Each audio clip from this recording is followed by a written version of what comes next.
desire? What makes you itch? What sort of a situation would you like? Let's suppose, I do this often in vocational guidance of students. They come to me and say, well, we're getting out of college and we haven't the faintest idea what we want to do. So I always ask the question, what would you like to do if money were no object?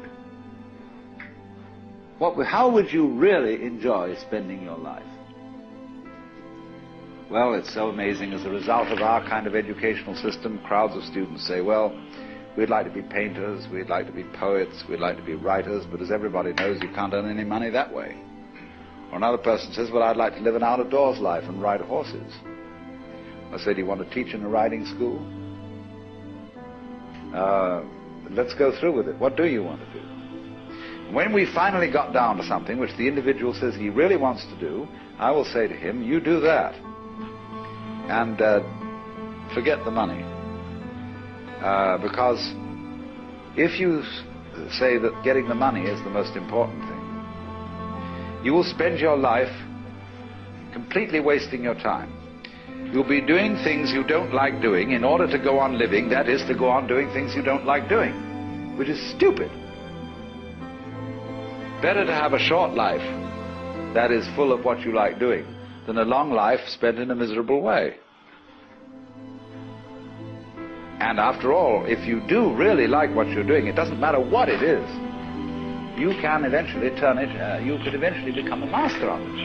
It's the only way to become a master of something, to be really with it. And then you'll be able to get a good fee for whatever it is.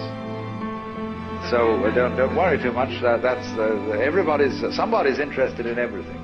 And anything you can be interested in, you'll find others will. But it's absolutely stupid to spend your time doing things you don't like in order to go on spending things you don't like and doing things you don't like, and to teach your children to follow in the same track. See, what we're doing is we're bringing up children and educating them to live the same sort of lives we're living, in order that they may justify themselves and find satisfaction in life by bringing up their children, to bring up their children to do the same thing, so it's all wretch and no vomit. It never gets there. And so, therefore, it's so important to consider this question: what do I desire?